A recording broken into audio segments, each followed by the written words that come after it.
Clara risks her job to uphold morality in this motivational tale that will teach you a lesson about compassion. Join her fascinating journey from feeling invisible to becoming an inspiration in this tearjerker story from real life that proves decency and integrity matter far more than ambition. An interesting audio story you'll want to listen to until the breathtaking end. Clara sat on the edge of her bed, tears streaming down her face.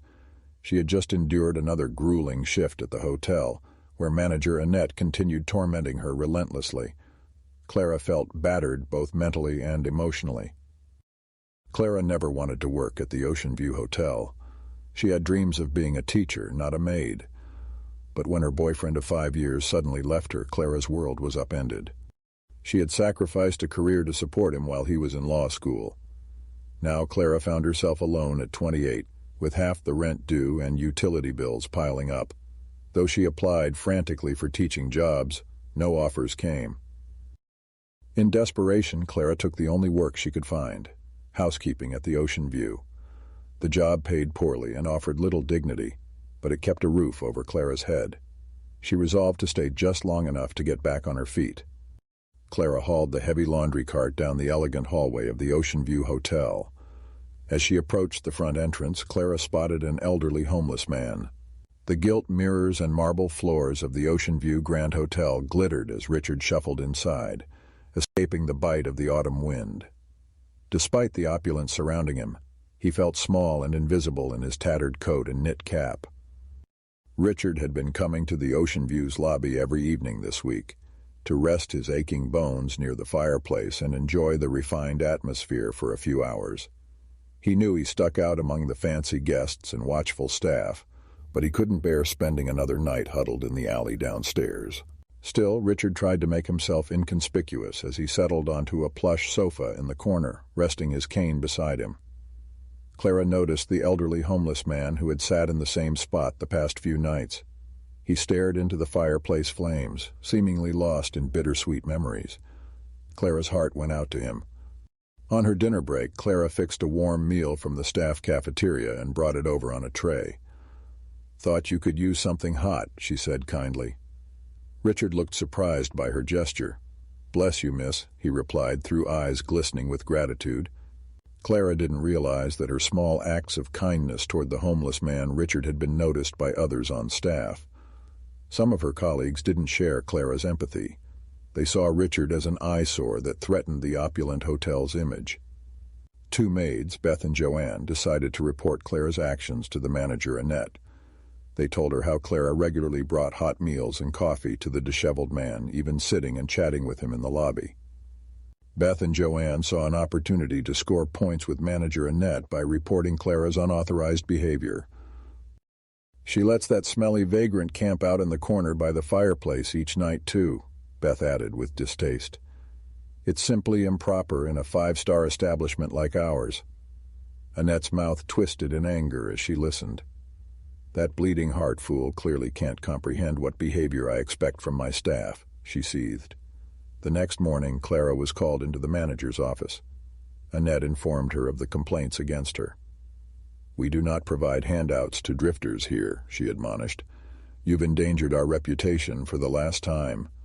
Clara tried to explain she was just showing basic decency to someone in need. But Annette would not relent. "This hotel has standards to uphold. See that you remember that, or you're finished here." With that, Clara was dismissed back to her duties. She felt the cold eyes of Beth and Joanne on her, amused by the trouble they'd stirred up. Clara's heart sank, knowing that Richard would now be exiled back to the unforgiving streets, but she was powerless to stop it. Annette changed the schedules to have herself working the front desk each evening. She wanted to personally be there to intercept the homeless man Clara kept assisting. When Richard first shuffled into the opulent lobby, Annette's lips curled in disgust. She watched him like a hawk from her desk, poised to react.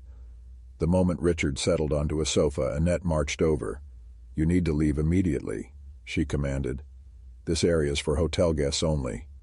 Richard's face fell as he unsteadily rose to his feet. "My apologies, ma'am," he uttered dejectedly before limping out the front doors. As Richard sat outside the hotel's service entrance, Clara brought him a cup of hot coffee. "It's not right the way they treat you here," she told him gently. To her surprise, Richard gave a raspy laugh. "Don't you worry about me," he said, eyes twinkling. "I've got thick skin." Clara still thought he had been wronged, but she admired his spirit. On impulse, she pulled 2 wrinkled bills from her pocket and pressed them into his hand, her tips from the day's housekeeping. Richard tried to refuse the money, but Clara insisted. She only wished she could do more. Richard watched Clara head back inside. His heart warmed more by her gesture than the cash. It had been a long time since someone looked beyond appearances and treated him like a fellow human. It meant more than she knew. The next week, Richard's joints were stiffer than usual in the biting coastal wind. As he leaned heavily on his cane crossing the street, a speeding car clipped him, knocking Richard to the pavement. He cried out in pain, his leg battered and bloody. The Ocean View's lights beckoned from down the block. Ignoring his body's protests, Richard limped toward the shelter of the hotel lobby. Surely someone there would help him. But when Richard staggered through the automatic doors, the staff turned away in disgust before he could even ask for assistance. Annette ordered security to get him out immediately. As the guards seized Richard's arms, Clara came around the corner and gasped. She berated her colleagues for not having an ounce of humanity, then rushed to prop Richard up. "I'll make sure you get medical care," she promised. Clara shot the others a fierce glare before helping Richard out the door, the eyes of the horrified guests following them. At the hospital, Clara stayed by Richard's side as doctors treated his leg. He thanked her profusely for her kindness. Clara simply smiled. She knew in her heart this man was no different than anyone else, and she always tried to treat people the way she hoped others would treat her own grandfather. After reporting Clara's kindness to the homeless man, Beth and Joanne waited eagerly to see how Annette would react. They hoped their act of obedience would gain them the manager's approval and appreciation. Annette called Clara into her office to reprimand her for violating hotel policies.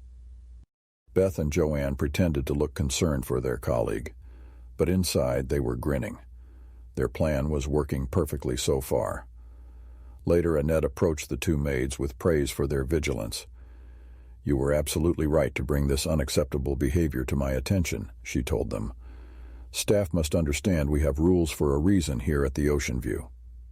Beth laid it on thick, lamenting how difficult it was to see a coworker making such poor choices.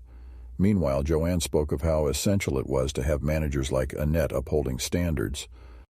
Over the next few weeks, Beth and Joanne continued finding small ways to ingratiate themselves, like complimenting Annette's leadership and volunteering extra tasks. They could see Annette was warming up to them, giving them preferential treatment with easier work assignments and flexible breaks. One morning, Joanne was called into the manager's office. Annette offered her a new position as assistant front desk manager, noting how impressed she was with Joanne's work ethic. Cracks formed in Beth and Joanne's friendship when Annette promoted Joanne to assistant front desk manager. Annette claimed she was impressed with Joanne's diligence and work ethic after the 2 women had reported Clara's kindness toward the homeless man. Beth, however, seethed with resentment at being passed over for the promotion. She felt her tip about Clara should have earned Beth the coveted position, not Joanne. A bitter seed of jealousy took root in Beth's heart. Joanne became arrogant and authoritarian in her new role. She lorded her authority over Beth, assigning her the least desirable duties like scrubbing toilets and cleaning up messes. Joanne would imperiously order Beth around, getting a power trip out of exerting control over her once close friend. 2 days later, the Ocean View Grand Hotel buzzed with nervous energy. Apparently, the owner, Mr. Carmichael, was paying an impromptu visit to the property that very morning. Annette scurried around, ensuring everything was polished to perfection. She didn't know what had prompted Mr. Carmichael's sudden appearance, but she needed to impress him. Joanne haughtily demanded Beth cover one of her shifts at the last minute.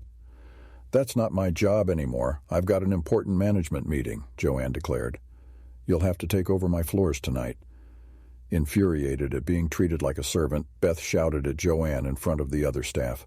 "I'm not your underling. We tipped off Annette about Clara together. I deserve this promotion just as much as you." Joanne stepped right up to Beth's face and shouted back, "You're just jealous I succeeded over you. Now stop being pathetic and do as I say." Their argument escalated quickly into an all-out screaming match right in the lobby as stunned guests looked on. Beth accused Joanne of backstabbing while Joanne belittled Beth as a failure. Just then, the front doors swung open. The staff froze in horror as an entourage entered, surrounding the imposing figure of Mr. Carmichael himself. At 37 years old, he exuded power and commanded respect.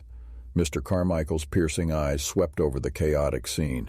Beth and Joanne instantly ceased their screaming and withered under his glare. Annette hurried to apologize, but the damage was done. Mr. Carmichael had witnessed the toxic environment and unprofessional behavior firsthand. The two former friends stared at the floor, mumbling incoherent apologies. Mr. Carmichael's eyes narrowed. Jealousy and backstabbing have clearly poisoned your relationship. You betrayed your own colleague hoping to get ahead. And where has such ambition left you now? After a tense pause, Mr. Carmichael shook his head in disapproval. Your scheming and underhanded behavior has no place at this company. Your actions show a complete lack of integrity and disregard for our core values of trust and teamwork. He crossed his arms and announced coldly, effective immediately, you are both fired for your deceitful conduct. Perhaps losing your jobs here will teach you a lesson about loyalty that you should have learned long ago. Hot tears sprang to Beth and Joanne's eyes as the truth hit home. They had destroyed a treasured friendship and their own futures over ruthless selfishness.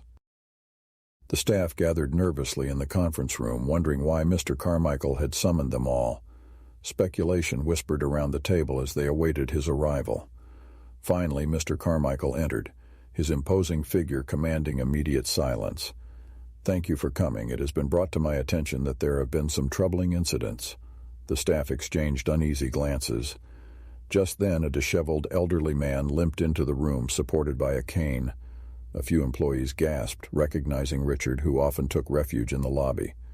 Mr. Carmichael continued, I would like to know why this man has repeatedly been denied assistance and ejected from the premises. He gestured to Annette to explain. Flustered, she began listing reasons. He was bad for business, made guests uncomfortable, loitered on the property. Mr. Carmichael listened, face grim. When Annette finished her excuses, he said quietly, Is this how I can expect any person down on their luck to be treated at my establishment? No one dared answer. Clara, please step forward, Mr. Carmichael beckoned. Nervously, she did so. I understand you were kind to this man on multiple occasions, though it defied orders. Clara nodded, shaking. Annette suddenly exploded. That's exactly why she's unfit for this job. I explicitly forbade her from aiding vagrants, yet she persisted in undermining me. Before Mr. Carmichael could respond, Annette marched up to Clara. You're finished here. Pack your things and go. Clara fled the room in tears as Annette fumed. Stunned silence followed the dramatic exit. Then two of Clara's colleagues stood up. With respect, sir, Clara showed more humanity than any of us. She brought Richard food and medical care when he was injured, even as we ignored him. Mr. Carmichael held up a hand thoughtfully. Please bring Clara back in here. Moments later, Clara returned, face pale but resolute. Mr. Carmichael gave her a gentle smile. Don't worry, dear, no one's losing their job just yet. In fact, yours is perhaps the only moral compass I can rely on right now. He turned to the old man and helped him take a seat at the head of the table. Ladies and gentlemen, allow me to introduce my father, Edward Carmichael. Shocked gasps echoed around the room. Annette's face drained of color, realizing who they had mistreated. Edward then reached down and opened a worn leather suitcase by his chair. He slowly unzipped it, the sound cutting through the thick silence that had fallen over the office. Inside, neatly stacked bundles of bills filled the suitcase to the brim. The others in the room gasped and leaned forward, hypnotized by more cash than most had seen in their lifetimes. This was meant as a reward for whichever of you treated me with basic decency despite my appearance, Edward said, his voice gravelly but firm. Humanity should not be reserved only for the well-dressed or privileged. But it seems only Clara here passed that simple test of character. Clara's eyes glistened with tears as Edward continued. While the rest of you judged me solely by my looks, she took the time to listen and offer a helping hand. That is true compassion.